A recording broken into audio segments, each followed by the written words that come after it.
8 फेरों का 8वां वचन।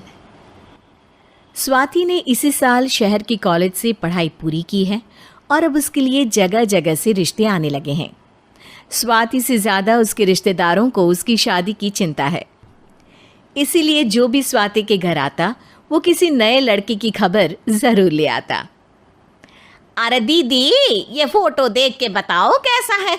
राहुल नाम है लड़के का, मेरी सहेली की बहन का बेटा है। अपनी स्वाति के साथ एकदम प्यारी जोड़ी लगेगी इसकी। ज़रा दिखाना, फोटो तो बढ़िया लग रहा है। कोई गलत आदत वादत तो नहीं है ना इसे? और कमाता कितना है? अरे कोई गलत आदत नहीं है दीदी, आप कहो तो एक मीटिंग करवा देती हूँ, फिर सब कुछ फाइनल कर लेना। हाँ हाँ, ये सही कह रही हो तुम। संडे को स्वाति के पापा भी घर पे ही रहेंगे। बुआ फिर वहाँ से चली जाती है और रात को स्वाति की माँ उससे कहती है, स्वाति बेटा, आज कमला बुआ ने एक लड़के की फ़ोटो दिखाई है।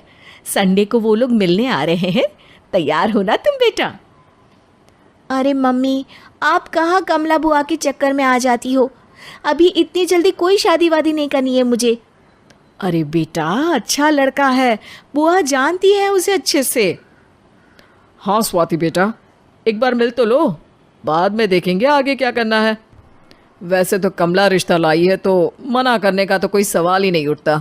संडे की सुबह होती है और कमला बुआ राहुल और उसके मम्मी पापा को लेकर स्वाति के घर आती है।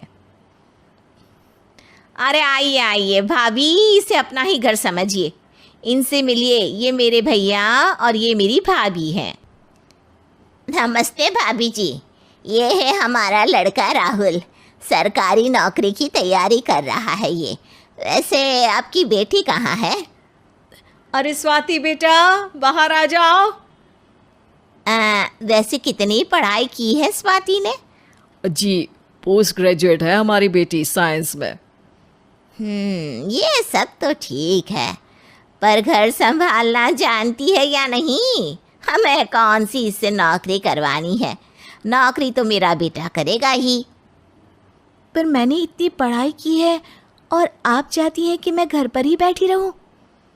अरे स्वाति बेटा, ये बड़ों की बात में तुम कहाँ बोल पड़ी?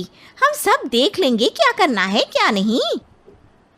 हम तो इसी बात पर विश्वास करते हैं कि घर के लड़कियां घर में ही रहे तो ज़्यादा अच्छा रहता है। वरना भाई साहब, आप तो आजकल के हाल जानते ही हैं, कितनी घटनाएं होने लगी हैं औरतों के खिलाफ। स्वाति बेटा, रसोई का काम तो पूरा जानती हो ना? शादी के बाद तुम्हें ही संभालना है वो सब। अरे बहुत अच्छा खाना बनाती है ये, आप सब लोग इसकी तारीफ करते नहीं थकेंगे। लो भाई, हो गई मीटिंग, अब शादी की तारीख फाइनल कर लेते हैं, क्यों भैया?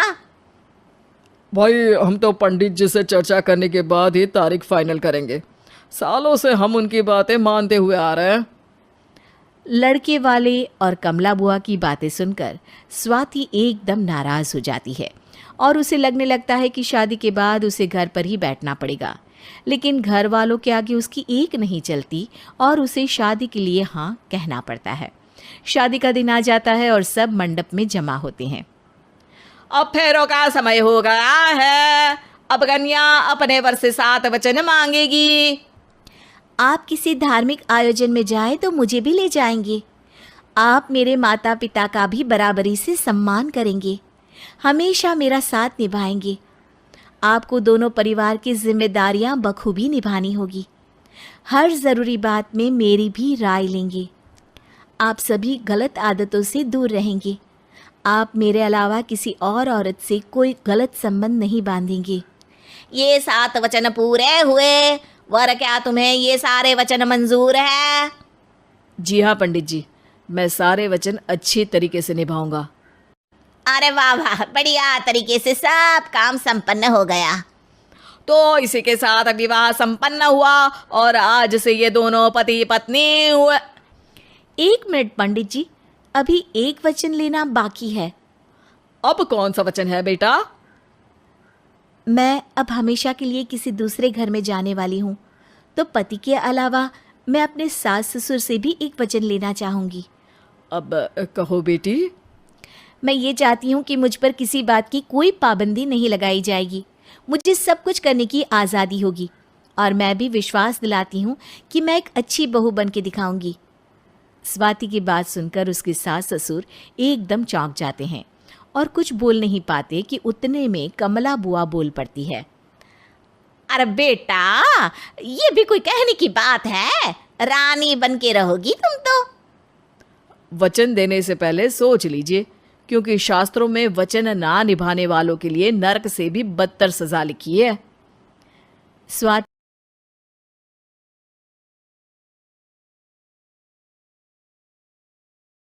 की चालाकी से वहां मौजूद सब लोग प्रभावित हो जाते हैं और लोगों में बदनामी ना हो जाए, इस कारण स्वाति के सास ससुर को उसे वचन देना पड़ता है।